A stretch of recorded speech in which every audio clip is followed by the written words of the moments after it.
వచ్చేసి Redmi 8A. ఇవి ఎక్కువగా నెట్వర్క్ కంప్లైంట్ ఇష్యూస్ అయితే ఉన్నాయి మనకి మార్కెట్లో, చాలా ఉన్నాయి. ఓకేనా? సరే, ఫస్ట్ మనకు ఇక్కడ చాలా మంది ఫ్రెషర్స్ ఉన్నారు. సరే, అసలుకి నెట్వర్క్ కంప్లైంట్ మనం ఫస్ట్ ఎలా స్టెప్ బై స్టెప్ ఐడెంటిఫై చేయాలి అనేది మనం ఫస్ట్ తెలుసుకుందాం. చూడండి, ఇక్కడ సిమ్ ట్రే సింబల్ కనిపిస్తుంది కదా అందరికి. ఈ సింబల్ ఉంటే మాత్రం ఇన్సెట్ సిమ్ అంటే సిమ్ లేదు అనే ఇన్ఫర్మేషన్ అయితే మనకి ఇది ఇస్తుంది. ఇప్పుడు చూడండి, ఎప్పుడైతే నేను సిమ్ కనెక్ట్ చేశాను, ఇప్పుడు ఏమన్నా చూడండి ఏమొచ్చింది, నెట్వర్క్ పనులు వచ్చి చూడండి పాయింట్స్ వచ్చినాయా? ఓకేనా? చూడండి, సిమ్ తీసుకుంది, మిగతా వర్క్ అయితే ఏదైతే ఉందో అది జరగట్లేదు. ఓకేనా?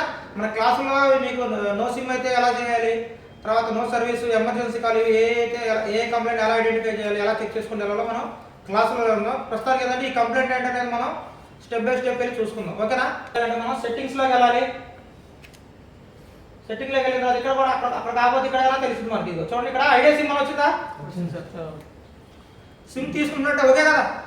నెట్వర్క్ సెక్షన్లో ఏదో డిఫాల్ట్ ఉంది, మనం చెక్ చేసుకోవాలి.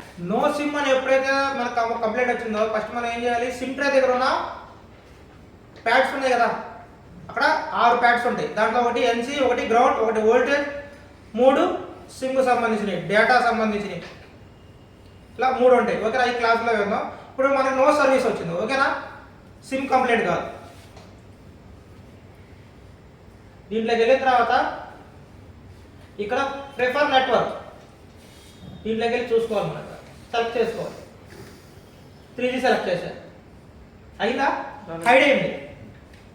తర్వాత LTE సెలెక్ట్ చేశా, ఏమవుతుంది, మళ్ళీ సెలెక్ట్ అవ్వట్లా. ముందు 2G సెలెక్ట్ చేశా, ఇక్కడ ఏమవుతుంది, హైడ్ అయిపోయింది ఇదంతా.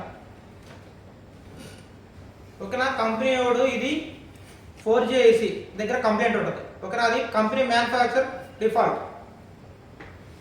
ఓకేనా? 4G AC మీద మనం హీట్ చేస్తే ఇది సరిపోతుంది. దాని పక్కన APT IC ఉంటుంది. APT IC 4G IC రీఫ్లో చేస్తే సరిపోతుంది. ఓకేనా? ఒకసారి చేసి చూద్దాం.